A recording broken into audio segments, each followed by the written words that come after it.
actual price premium associated with a high walk score in many markets. So again, this is the marketplace is speaking. This isn't, you know, I'm not making this up. This is what people are putting their money where their mouth is.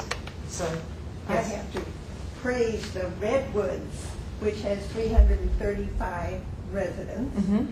And we're right across from the Safeway shopping center and next to the high school, which is just lovely. Mm-hmm. And it's the apartments are only 500 square feet. Uh-huh. And see, you should talk to my mother. She doesn't need that 2,500. When I first moved in there, for a little while, the things I couldn't get rid of, I rented a storage shed. I eventually got rid of everything. And the 500 square feet is all you need as you get older, because what are you going to do when you die and your kids have to get rid of all that stuff? Good for you. Well, that's what I'm very appreciative that my parents got rid of 2,500 square feet worth of junk. And so my mom still has a ways to go. But right, I mean, it's a great way to live, right? You can walk to all this stuff. Yeah, right. Yes, sir. I'm just curious, with regard to the need to have job density at train stops.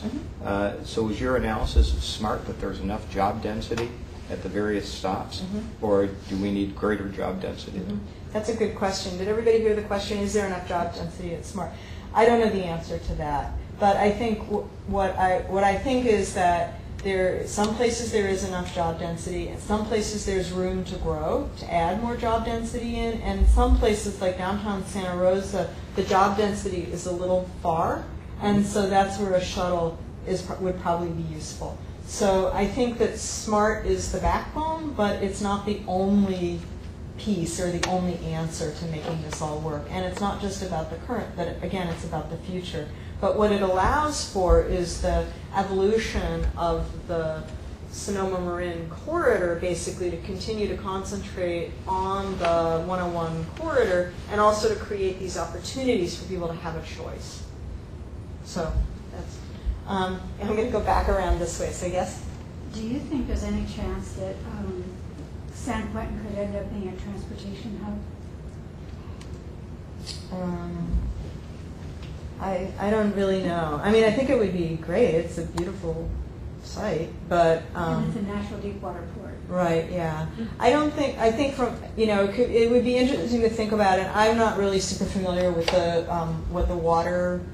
Santa Fe isn't very happy with that idea right now. Yeah.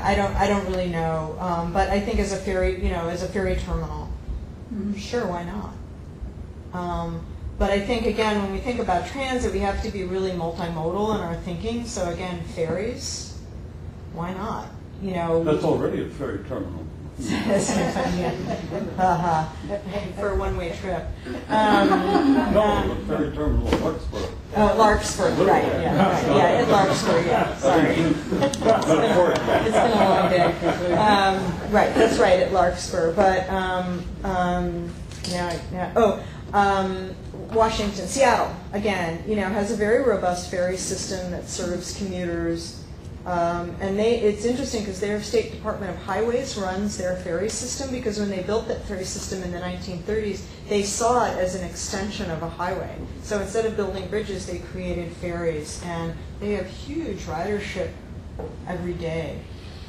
We did a lot of work for them, so I know what that's like. And again, people ride a lot. Vancouver is working a little more with ferries. They have a beautiful ferry system in Vancouver that goes from downtown Vancouver to North Vancouver, and it links Vancouver, BC. Yes, not Vancouver, Washington.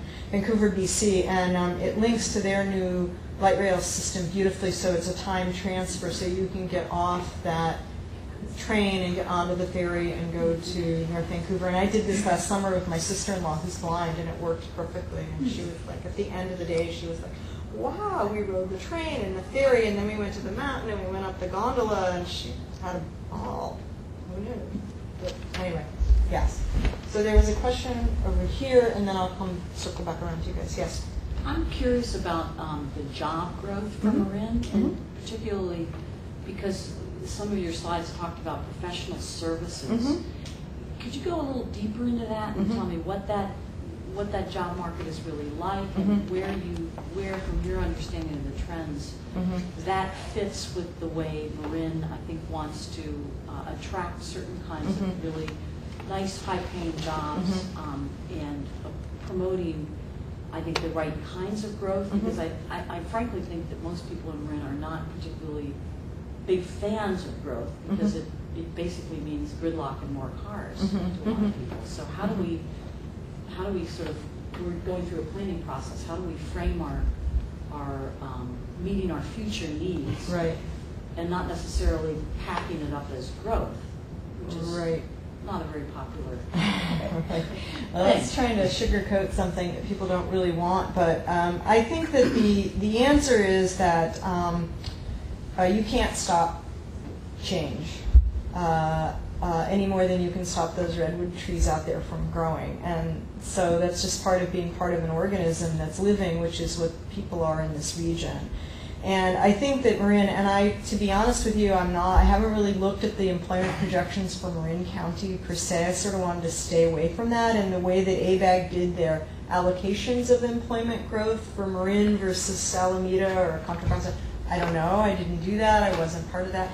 But I would say that the SMART corridor, and again, those industries, professional services, the technical and scientific, so that's the software jobs, the internet-related jobs, all those kinds of jobs that are now going to downtown San Francisco, I think but you know how Autodesk is here, and so some of those kinds of industries I can see, again, liking what they could have by being on the SMART line.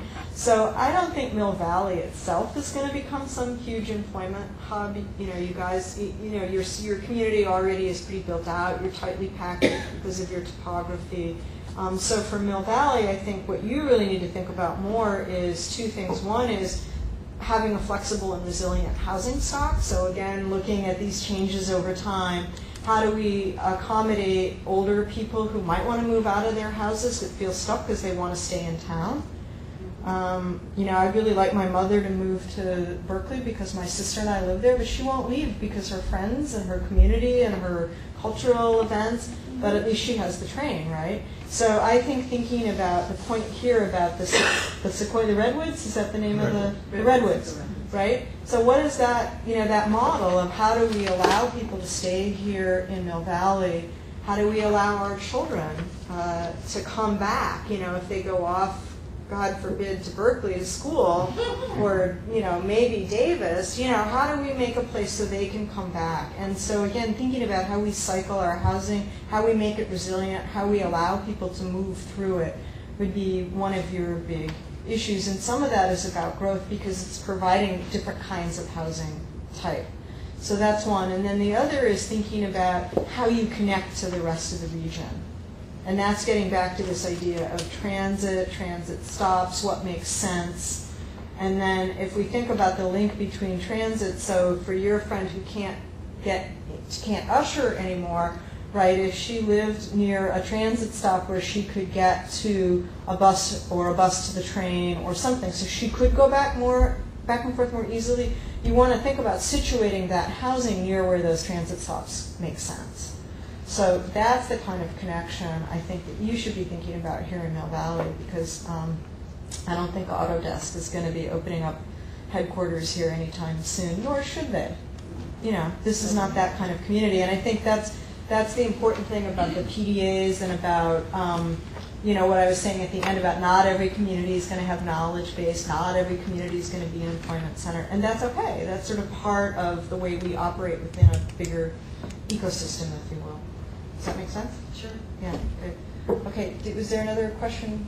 Well, climate change, you haven't even spoken about that. Right. And Right. I think that's throwing everything off for our southern community, because Mill Valley and the part of the county that I live in, right adjacent to Mill Valley, will be underwater. Right.